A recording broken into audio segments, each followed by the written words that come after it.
مع بداية موسم الصيف كل سنة وانتم طيبين. الإخوة التوانسة قال لك فرض إجراءات على الجزائريين السائح المزلوط اللي بيروح يعمل له مشاكل كل سنة. إجراءات منطقية طبيعية جدا بعد معاناة سنين من هؤلاء السياح من نوع خاص اللي يروح ينام له في الحدائق العامة في الجردات، ويروح ينام له على البلاج، ويروح ينام في الطوموبيلات، ويهجم على المطاعم الجياع والسلع المدعمة ياخدوها، والخمرة والعربدة، ومضايقة السياح الحقيقيين ومضايقة شعب تونس، وحاجة كانت طبعا سنوات هم بيتكلموا فيها. فقال لك يا ودي اللي هيجي سائح عندي لازم يبقى سائح مش المزاليط، فيبقى عنده حجز اوتيل عشان ما ينامليش في الشارع في الطوموبيلات، ودي ظاهره سيئه جدا، ويخيموا في الشارع ويناموا على الرصيفه، ويصحى الصبح يتكلم يقف قدام الكاميرات يقول لهم كل حاجه غاليه عندكم، اما تونس مش عارف الدربكه، العيالات، البنات، الستات. فزهقوا التوانسه.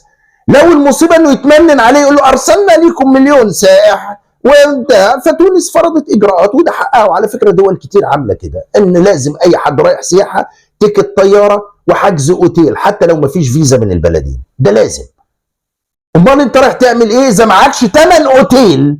رايح تسيح ازاي يعني؟ فتونس من معاناتهم سنين مساكين عملوا هذه الاجراءات وده حقهم. فقامت الجزائر اصدرت بيان نيفي كالعاده، بيان يعكس فكرته انه لسه مؤمن ان هي تونس الولايه ال 59 وان تونس الشقيقه الصغرى. ازاي بيان وكأن ايه ده؟ بيان نيفي، بيان جوعه برضه، بيان شحاتين برضه. فيقول لك ايه؟ المنظمه الوطنيه لحمايه المستهلك اصدرت بيان تستفسر فيه عن هذا الاجراء المستفز للجزائريين والذي مش عارف ماله يضر بالمصالح الماديه للجزائريين والمعنويه. شيء عجيب حقيقي، شحات ومش عاجبه، شيء مقرف جدا. شوف بيان النيفي والكلام اللي بيقولوه دلوقتي في الجزائر، وتعالى اما اقول لك التوانسه بيعانوا منهم ليه وصدر القرار ده ليه.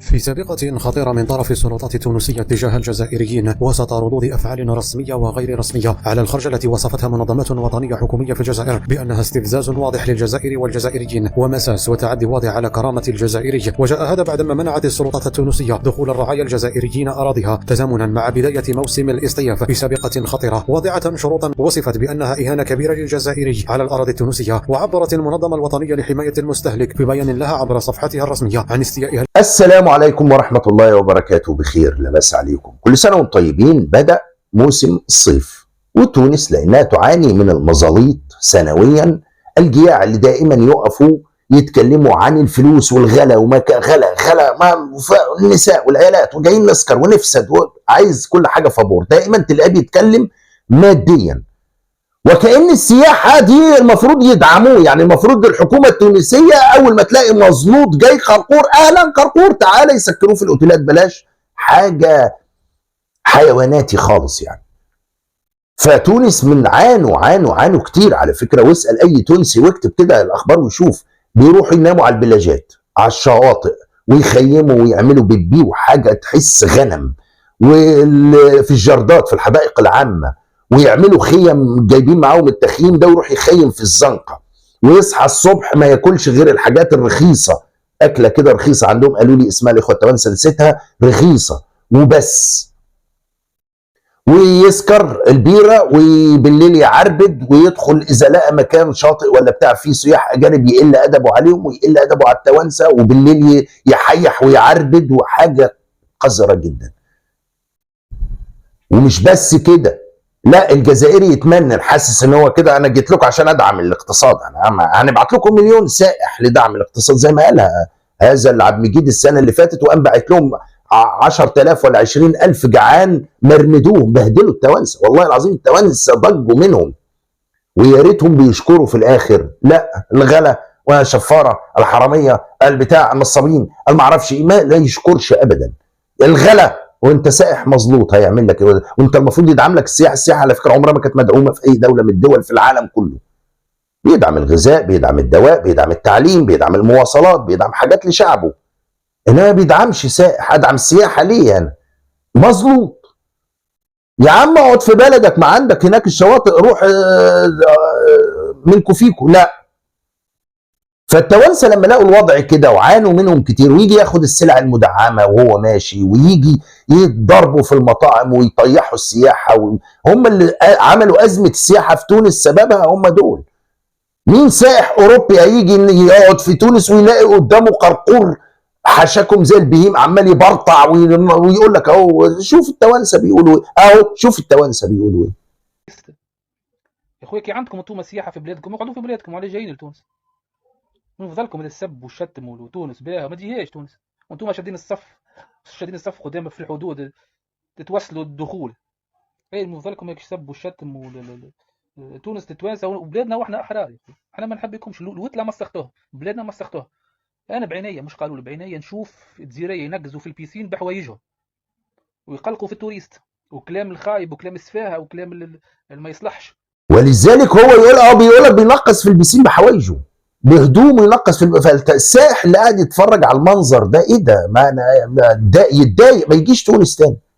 فتونس تعاني من هذا، فقال لك يا عم طب على الاقل ابعت لي سائح اللي على الاقل يقدر يقعد في اوتيل. طيب ما هو سائح يعني اوتيل، امال سائح يعني ايه؟ هات لي حجز ان انت جاي سائح. لا انا هنمعسلك في الزنقه زي كلاب الشوارع، كلاب السكك. واستفزاز قله الادب. ما هو عشان قله الادب دي ما هو على تونس بالبيانات دي تونس عندها حق، ما هو لانك قليل الادب. وتروحوا هناك الدربكه والستات ومش محجبات وبتاع، لا منك نفعت كسائح محترم، لا منك قعدت بادبك وسبت لنا حتى السائح اللي جاي ما ضايقتوش، ولا منك حتى شكرت وقلت كلمه حلوه، ولا منك حتى قلت كلمه كويسه تبقى دعايه، ولا منك الا حشاكم كتله خنز في خنز. فالتونس لازم يعمل كده. على فكره الدول كلها بتعمل كده، اي دوله في الدنيا بتعمل كده. جاي سياحه، تذكره طياره، تذكره حجز اوتيل، فيش من البنك يقول ان معاك فلوس جاي سائح. امال ايه؟ اديك فيزا سياحه. تونس والجزائر ما فيش فيزا، بس هات لي دول على الاقل. معاك فلوس، اثبت لي ان معاك فلوس. جاي سائح مش جاي تطلع روحنا وتسرقنا وشفاره وحراميه، والدنيا كلها شافتكم في فرنسا بتعملوا ايه وشافتكم في الدنيا بتعملوا ايه، وما في جزائري الا لما يقول فيكم انتم الجزائريين نفس، انما تونس تستفزنا. طب ما شوف الجزائريين بيقولوا ايه عليكم. والله احنا الجزائريين فينا كل شيء مليح، حنا حاجه فينا مش مليحه، محزادين ومبغوضين، ما نبغوش الخير للناس.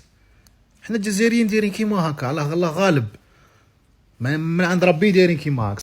هذا القرقور عايز يروح تونس فابور بلا حجز اوتيل، يروح ينام لهم في الشارع، يزعجهم في الصيف ويقرفهم، ويا ريته بيشكر. ولا في الاخر برضه لازم تشكره. لماذا لا يدعم قيس سعيد السائح الجزائري؟ يا سياده الرئيس قيس سعيد من فضلك، القرقور من فضلك، المنظمه الوطنيه لحمايه المستهلك القرقوري من فضلك بتقول لك لما يجي سائح جزائري تقابلوه بالزفه وتاخدوه على الاوتيل فابور وتاكلوه مجانا وتوفروا له الخمره، ومن فضلك لو سمحت يعني ده حق القرقره، يعني حق القرقور، يعني شيء غير منطقي بالمره. جهاز حمايه مستهلك قرقوري، احمي المستهلك اللي عندك بتاكله لحم حمير ومش لاقي الدقيق ومش لاقي الحليب ومش لاقي الخبز ومش لاقي العدس ومش لاقي الغاز ومش لاقي يا مستهلك، يا حمايه المستهلك، القرقور عندك يعاني قبل ما تروح تتكلم عن تونس وتحشر نيفك في سياساته. هو حر يا اخي، يعمل فيزا بينك وبينه. استفزازي، ويجب موقف توضيحي، ويجب ان توضح الحكومه التونسيه ليه جدك انت، هي ولايه تابعه ليك، هو حر، هيمنع جدك تدخل عنده خالص، هو حر. ده اقسم بالله المغرب انعم عليها الله بغلق الحدود، اقسم بالله ان المغرب انعم عليها الله بغلق الحدود عقبال التوانسه. اقفلوا يا جماعه القراقيط. شوف النيف والصلف وقله الذوق في المنظمه الوطنيه لحمايه المستهلك. يا ود احمي المستهلك في الجزائر مش في تونس. المستهلك بتاعك ده في تونس مستهلك مقرف، يروح يدور على السلع المدعمه، يدور على الاكله الرخيصه مره في اليوم، دائما يشكي من الغلا الغلا الغلا. يبرزط الناس في المواصلات العامة وفي كل حتة، وما يركب غير الطوبيس والمواصلات العامة ويزحم الناس، يروح البلاجات يضايقهم ويكفرهم، يروح الأماكن السياحية يضايق السياح اللي قاعدين. عربدة وسكر بالليل وقلة أدب وقلة قيمة، ويا ريت في الآخر ده كله بيشكر إلا إنه يقل أدبه. تحية للحكومة التونسية على هذا القرار، وتحية أكبر لو قفلتوا الحدود عليهم، والله ما منهم خير، والله ما منهم فايدة، والله العظيم ما منهم فايدة. التوانسة ضجوا وملوا، والتوانسة دلوقتي اكتب على اليوتيوب رأي التوانسة في السياحة الجزائرية، اكتب انت قلب كده على اليوتيوب وشوف كام فيديو يطلع لك، وكام تونسي بيقول جاي شدوا علينا زبالكم حشكم، مش عايزينهم يا عم، ما تجيش يا عم، من لعنوه مساكين. واحد قبل كده صديق قال لي كان عندنا، اقسم بالله وحطيت لكم الفيديو ده شاهدته بالصوت، كان عندنا دار بنكريها للسياح، فكانوا يجوا الجزائريين يكري يومين ويقعد اسبوع، نيجي نطلعه ويتبرطع ويعربد ويتخانق ويتضارب وشتم امهم ويروحوا البوليس وضربه وقصه.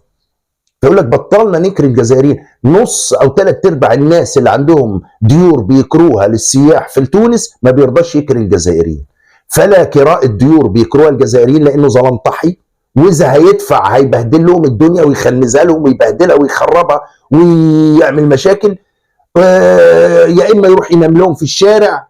فطبعا هو ما يقدرش على اوتيل، هو مظلوط، معهوش سائح فقير، هم فقراء، مع السائح الاعجوبه، فما يقدرش يدفع ثمن اوتيل فينام في الشارع او في السياره، حاجه بائسه جدا. لذلك من حق التوانسه يفرضوا هذا الاجراء. تحيه للحكومه التونسيه، ونساند الحكومه التونسيه على هذا الاجراء، ولو قفلتوا الحدود تبقوا عملتوا في نفسكم معروف اكبر. على هؤلاء القراقير مفيش فيهم خير، اسمع مني وانا اخوك، دي الحكايه. اشوفكم على خير.